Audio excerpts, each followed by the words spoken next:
Wu-Tang is in the building. Yeah, that's great, but, you look a little fat, Mirage. What? What? Wait, you calling me fat? Nah. I'll be back. One sec. Hi.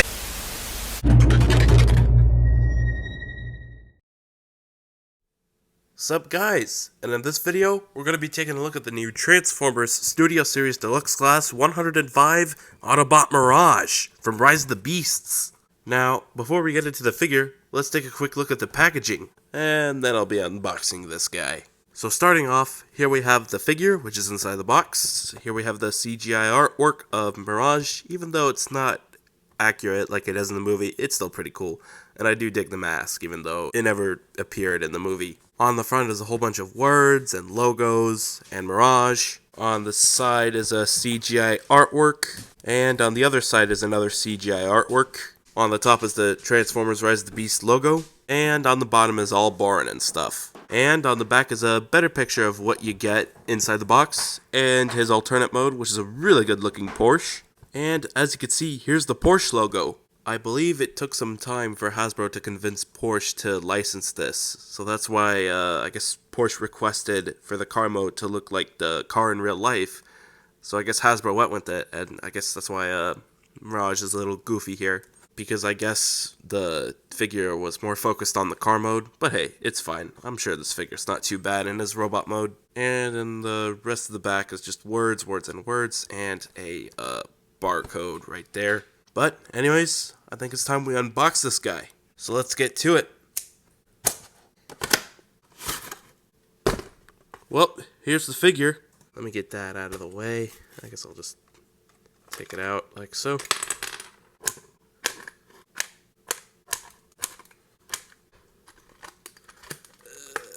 Come on out.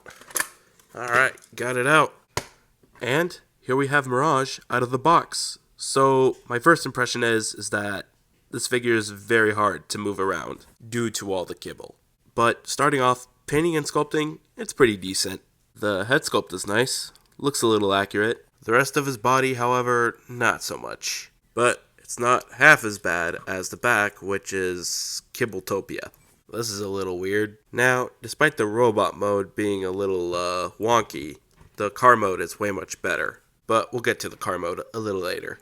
Now, for Mirage as a character in Rise of the Beasts, the voice actor, that being Pete Davidson, really killed it with the role. It's a shame he ended up dying.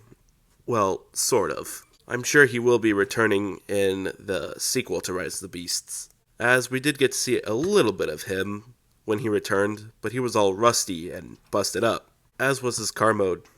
I guess it fits with the Brooklyn vibe back in the day.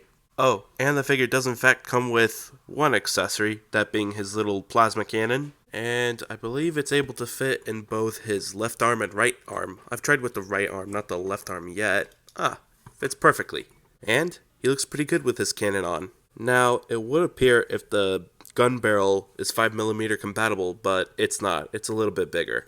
Oh, and if you want, you could switch the gun to have it downwards like so, which does look a little weird, but could allow a little bit more details to the bottom of the arm, I guess, allowing the blue paint on the clear plastic arm to be exposed. Also, I find it peculiar how the arm over here is made of clear plastic. Not sure what Hasbro was doing there, but I won't question it. I mean, yeah, it does look weird, but with the gun on his arm, it does look a little better. Now, if only this figure came with both guns, cause he was dual-wielded at one point in the movie. However, it's quite normal for Hasbro to have a figure that was dual-wielded in the movie to only include one accessory. Anyways, if you're wondering where weapon storage is, I have no clue. And now let's talk about his articulation. So starting off, very tight ball joint at the head, ups and downs, swivel. The shoulder is triple hinged, which allows the shoulder to shift upwards. Full rotation at the arm, bend at the shoulder, bend at the elbow.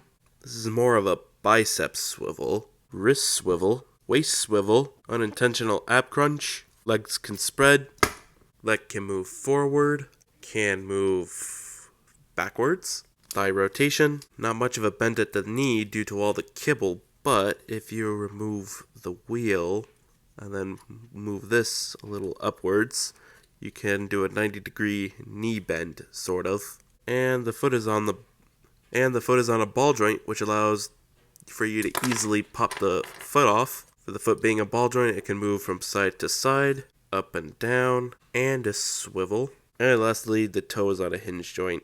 And now for size comparison. Starting off, here he is next to the Mainline Mirage, Mainline Pablo, Mainline Bumblebee, Mainline RC, Mainline Optimus, Studio Series RC, Studio Series Bumblebee, Studio Series Cheater, Studio Series Optimus Prime, Mainline Nightbird, Studio Series Battletrap, Studio Series Scourge. Throwing in some Bayverse, here we have Jolt and Jazz. Before we get to transformation, I forgot to mention that you could sort of put Mainline Mirage's gun onto Studio Series Mirage's gun. So yeah, there you go. Dual-wielded Mirage. Well, anyways, let's get down to transformation, which is super frustrating. Starting off, what you might as well do is fold that in and leave it like so. Spread this guy's chest out. Make sure it's all the way out there. And make sure it's lined up properly. And then move this up.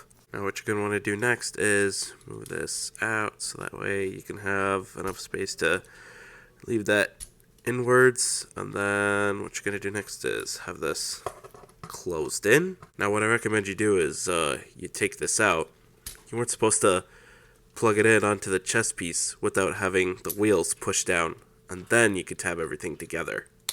Next, what you're going to do is untab that, then untab this, make sure it pushes all the way right there. Might as well rotate the waist as well. There we go. What you might want to do next is leave this out like so. What you'll do next is close the arms in, make sure the shoulder pieces tab in like so. What you're going to do next is you're going to close this in, make sure nothing is being blocked. For some reason it doesn't want to tab in. There we go. Next, what you're going to do is properly straighten out that piece right there, extend the wheel, and then it will close it like so. What you're going to do next is tilt this sideways, and then have this rotate, and then close everything in. And you might want to rotate this as well.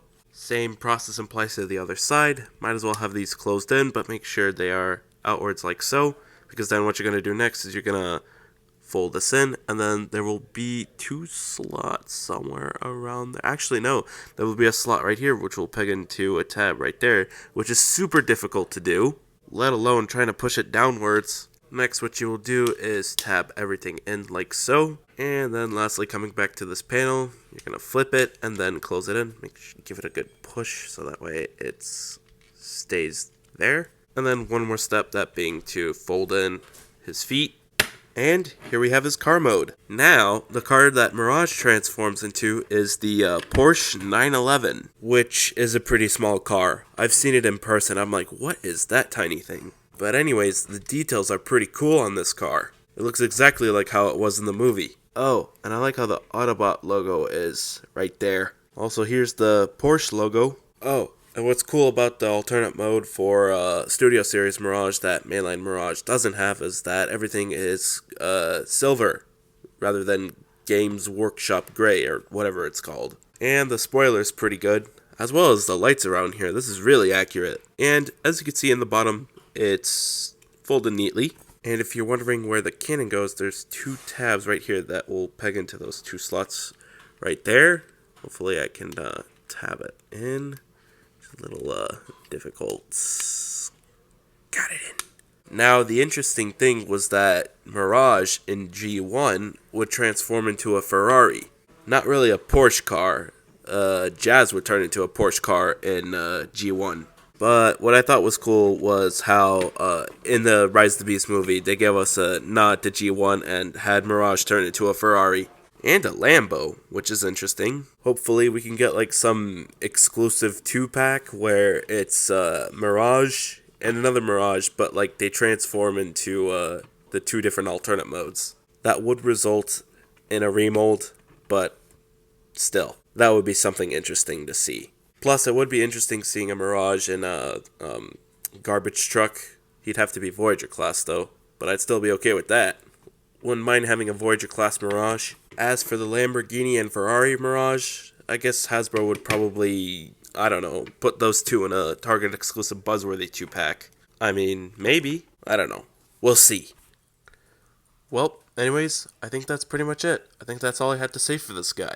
Overall, he's a pretty decent figure. However, the kibble does make things a little bit hard to move this figure around, so that's kind of a negative downside for this figure. On the other hand, the paint scheme is really great on this figure.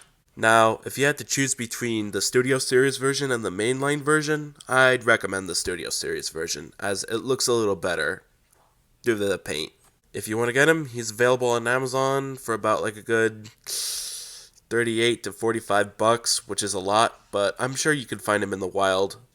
Mostly Walmart. I don't know how Target's really doing with their distribution, but Walmart, you could probably find him. When I got this figure, I pre-ordered him on Amazon around the time he was first available for pre-order. Obviously, about like a week later, he sold out, in which I understand is a bummer for those who missed out. But a few weeks ago, I did that toy hunt at 3 Walmarts, and one of them I found 2 Mirages. So yeah, check your Walmarts. Anyways, if you like what you saw in this video, be sure to slam that like button, perhaps share this video with your friends, turn on post notifications so that way you don't miss another video, and most importantly, be sure to hit that big red subscribe button so that way this YouTube channel can pass 5,000 subscribers before 2024. And yeah, I think that's pretty much it.